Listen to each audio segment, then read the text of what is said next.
கடவுள் அருள் YouTube channel நேயர்கள் அனைவருக்கும் வணக்கம். ஜோதிடர் சந்திரன் பரமத்திவேலிலிருந்து பேசுகிற நண்பர்களை, தமிழ் புத்தாண்டு அதாவது ஏப்ரல் 14ஆம் தேதி 4/2026 சித்திரை 1 பிறக்கிறது. தமிழ் வருடம், நம்மளோட தமிழ் வருடம் பெறுவது தமிழோட கலாச்சாரம், தமிழோட பண்பாடுகள் மிக உயர்ந்த ஒரு நிலையில் உலகமுள்ளா இருக்கிறது என்ற ஒரு கருத்தை முன்வைக்கிறேன். அதே மாதிரி இந்த தமிழோட வருடம் இந்த ஆண்டு அனைவருக்கும் பொதுவான ராசி பலன் மூலமாக உங்களோட ராசிக்கெல்லாம் இந்த தமிழ் ஆண்டு எப்படி இருக்கும், எந்த மாதிரி ஒரு நிலைப்பாடு கொடுக்கும் என்பதை பொதுவான ராசி மூலமாக பொதுவான ராசி பலன் 12 ராசி வழியாகவும் உங்களோட ராசியை இந்த சேனல் வழியாக மனமகிழ்ச்சியுடன் மன சந்தோஷத்துடன் இதை பகிர்ந்து கொள்கிற நண்பர்களை அனைவரும் கேட்டுவிட்டு தங்களோட கருத்தையும் தங்களோட கமெண்டையும் தங்களோட லைக்கையும் மறக்காமல் இந்த சேனலுக்கு சப்ஸ்கிரைப்பும் மறக்காமல் பண்ணிடுங்க நண்பர்களே. 8வது ராசியாக வரக்கூடியது பார்த்தீங்கன்னா உங்கள் ராசி விருச்சக ராசிங்க. காலதேவனுக்கு 8வது ராசிங்க. இந்த ராசிக்கு அதிபதி செவ்வாய் பகவான் உங்கள் ராசியில் 5ஆம் இடத்துக்கு போய் இருக்காருங்க. 5ல் யாரோட சேர்க்கப்பட்டிருக்காரு? சனி பகவானோட சேர்க்கப்பட்டு புதன் பகவானோட சேர்க்கப்பட்டு 5ஆம் இடம். 5ஆம் இடம் ஆள் மனசு காதல் என்று சொல்லக்கூடிய இடத்துல போய் செவ்வாய் பகவான் வந்து அப்போ இந்த விருச்சக ராசிக்காரங்களுக்கு ஏதோ காதல் வச்சா அந்த காதல் நிறைவேறுமா அப்படிங்கிற ஒரு தன்மையெல்லாம் இருக்குதுங்க. அதெல்லாம் கொடுக்குங்க, காதலை கொடுக்கும். ஏன்னு கேட்டிங்கன்னா காதலுக்கு உண்டான கிரகமே பார்த்திங்கன்னா அந்த புதனோட சேர்க்கை பெற்று செவ்வாய் இருப்பது, அந்த அதிபதி போய் 8ல் போய் இருக்கிறார். அந்த வீடு கொடுத்தவனு போய் 8ல் இருக்கார் குரு பகவான். அப்போ விருச்சக ராசிக்கு அதிபதி செவ்வாய் 6ல் போயிருக்கிறார், 5ல் போயிருக்கிறார். அப்போ 6ஆம் இடம் சூரியன் சுக்கிரன் உச்சம். அப்போ சூரியன் 10ஆம் அதிபதி 6ல் இருக்கனால ஒரு உத்தியோகத்துக்கு சிறப்பை தருதுங்க. அதாவது வேலைக்கு போகிறவங்களுக்கு ஒரு உயர்வை கொடுக்குதுங்கிறான். வேலைக்கு போகிறவங்களுக்கு உயர்வை கொடுக்குது. அதாவது வேலைக்கு போகிறவங்களுக்குனா ஒரு அரசு வேலைக்கு, ஒரு கம்பெனி வேலைக்கு போகிறவங்க, ஒரு அடிமை தொழில் செய்கிறவங்களுக்குலாம் அவங்களுக்கெல்லாம் உயர்வை கொடுக்குது. ஏன்னா 6ஆம் இடம் வலுத்திருக்குதுங்க. வலுத்திருக்கும் போது 6ஆம் இடத்துல 10ஆம் அதிபதி உச்சமிட்டிருக்கார்.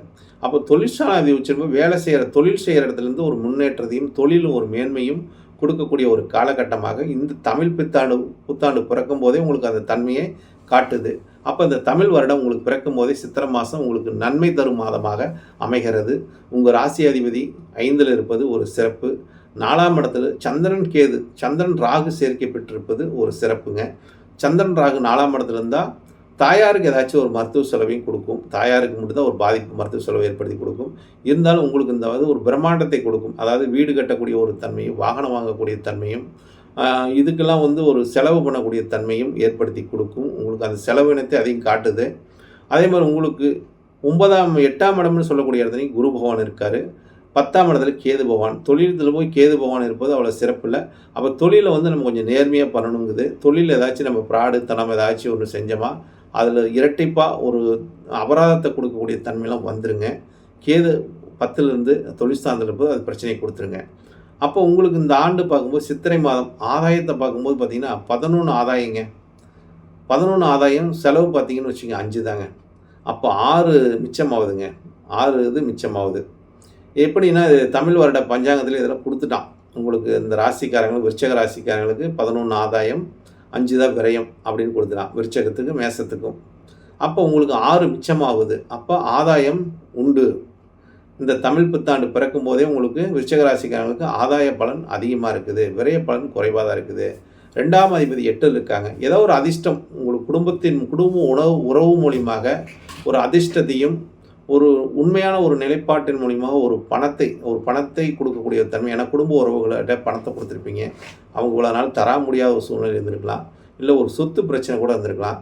அந்த சொத்து ஒரு தீர்வுக்கு அதில் ஒரு பணம் லாபம் கிடைக்கக்கூடிய தன்மை இந்த ஆண்டு உங்களுக்கு அது உண்டாக்கி கொடுக்கும். ஏன்னா குரு 2ஆம் இடத்துலேருந்து 8ஆம் இடத்துக்கு போயிட்டார். அது நேராக 7ஆம் பார்வையாக பார்க்குறாரு. குரு பகவான் 7ஆம் பார்வையாக 2ஆம் இடத்தை பார்க்குறாரு. அவள் குடும்ப உறவுகள் எது பிரச்சனை வந்தாலும் அது சால்வ் ஆகக்கூடிய தன்மை வந்துடும். பிரச்சனை அதிகரித்து அது ஒரு முடிவுக்கு வருங்க.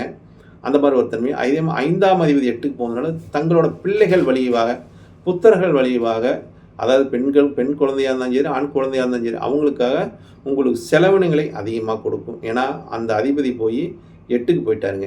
8ஆம் அதிபதியும் உங்களுக்கு 5க்கு வந்துட்டார். இப்போ 8, 5 பரிவர்த்தனை. இந்த பரிவர்த்தனை நல்ல பரிவர்த்தனைன்னு பார்த்தா நிச்சயமாக நல்ல பரிவர்த்தனை கிடையாது. 8ஆம் அதிபதி 5ஆம் அதிபதி பரிவர்த்தனை போது மன ரீதியாக ஒரு அசிங்கம் அவமானத்தை கொடுக்கும். யார் மூலியமாக கொடுக்கும்? பிள்ளைங்கள் சார்ந்து கொடுத்துரும். அப்போ பிள்ளைங்கள்ட்டேருந்து கொஞ்சம் கவனமாக கண்ணில் பார்த்துக்கிறது நல்லது. இல்லாட்டி அவங்க மூலம் ஒரு அசிங்க அவமானத்தை ஏற்படுத்தி கொடுத்துரும் விருச்சக ராசிக்காரங்களுக்கு. அதனால் புத்திர சோகத்தையும் கொடுக்குதுங்க. அதாவது பிள்ளைங்களால் ஏதாவது ஒரு மன ரீதியான ஒரு கஷ்டத்தையும் ஒரு நஷ்டத்தையும் மன உளைச்சலையும் மன நிம்மதி இல்லாத தன்மையும் காட்டுது.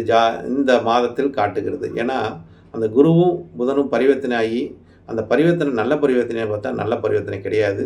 அதே மாதிரி அதாவது சுப கிரகம் பார்க்குதான்னு பார்த்தா இல்லைங்க, எந்த கிரகமும் பார்க்கல.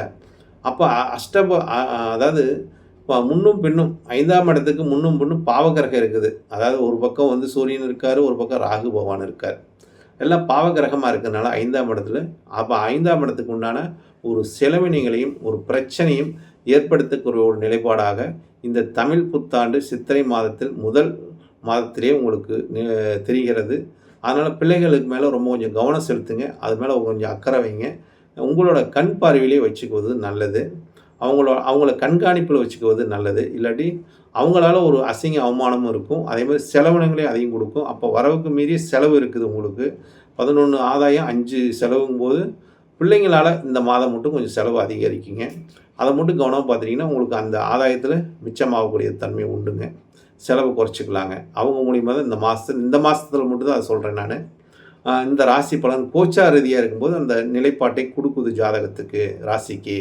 அப்போ இதில் கவனமுடன் இருங்க. 4ஆம் இடம் சந்திரன் ராகு சேர்க்கை பெற்றிருப்பது உங்களுக்கு இந்த காலகட்டத்தில் ஏதாவது ஒரு லக்ஸுரியாக ஒரு கார்லாம் வாங்கலாமா, இல்லை வாகனம் ஏதாச்சும் வாங்கலாமா, வாகனம்னா 2 வீலரு 4 வீலரு இதில் ஏதாச்சும் நீங்கள் செலவு பண்ணி அதிகமாக எடுக்காதீங்க. அது மூலியமாகவும் விரயத்தை கொடுத்துருங்க. ஏன்னா வாகன ஸ்தானத்துக்கு உண்டான அதிபதி பார்த்திங்கன்னா அவர் போய் 5க்கு போயிட்டு 6 சுக்கரன் இருக்காங்க. அது மூலிமா ஒரு கடன் வாங்கக்கூடிய தன்மையும் கடன் ஏற்படக்கூடிய தன்மையும் கொடுத்துருவாங்க. அதனால் இதிலெல்லாம் கொஞ்சம் கவனமாக இருக்கணும்னு சொல்லி இந்த தமிழ் புத்தாண்டு ராசி பலனை சொல்வதில் பெருமையாக கருதுகிறேன். உங்கள் ராசிக்கு உண்டான விருச்சிக ராசிக்கு உண்டான பலன் சொல்லுங்கள். அனைவரும் கேட்டுவிட்டு தங்களோட கருத்தையும் கமெண்டையும் இந்த சேனல் வழியாக பதிவிடுங்க. நன்றி, வணக்கம். வாழ்க வளமுடன். பரமத்தி சந்திரன். கடவுள் அருள் டிவியை பார்த்தமைக்க நன்றிகள். மேலும் இது போன்ற தகவல்களை தெரிந்து கொள்ள கடவுள் அருள் டிவியை சப்ஸ்கிரைப் செய்யுங்கள். மறக்காமல் பெல் ஐக்கானை கிளிக் செய்யுங்கள்.